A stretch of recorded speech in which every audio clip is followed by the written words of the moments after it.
put up a graph that indicates co-partnership investments in research and development, you'd see the graph growing exponentially.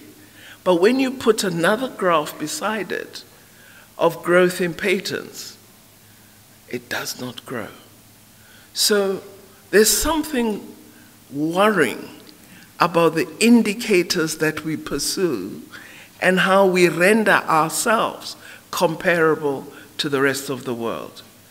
Because it cannot be correct that you have a growth in funding, but no growth in core indicators. That must worry us. You cannot have increased investment in research and development, but a low level of publication. You cannot have increased investment in research and development, but poor numbers in terms of PhDs. You cannot have increased investment in research and development, but no growth in infrastructure for innovation, no laboratories. So there are indicators that we need to pay closer attention to ensure that when comparative analyses are done, there are areas in which we begin to make progress. And I don't know, as we examine the investments that are being made, as we examine the impact and effect, are we looking at those indicators that place us in a different space in terms of world and global assessment of what research and development progress means? As you know, the whole DELTAS, AISA program is something very close to my heart since my time here at Wellcome. We took a decision with many partners, and I pay tribute to the Gates Foundation, to DFID, to many others, that we wanted to shift the centre of gravity for how the agenda for science, the agenda for research, and the decision-making processes moves out of London and Washington and Geneva and Seattle. And we shift that to where the action is. And that means shifting it, in this case, to the African Academy of Sciences and to run the DELTAS program and many others, we hope, in the future, so that the centre of gravity is very firmly based in Africa. When we did that, it was very controversial. There were a lot of people who said it's too risky. I think the last 3 years has shown just what a success that can be. And already, more than 500 people have come into the programs across the AISA DELTAS platform.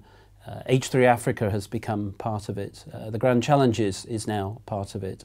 And I know that the African Academy of Sciences is talking to many other potential partners in Africa, critically, but also around the world. So it's an amazing achievement in just 3 years. And I feel we're just getting started because there is a momentum building up for this that will create, I believe, a world-class research centre of excellence across the continent, which will drive science and research and also bring tremendous opportunities for careers and also economic growth.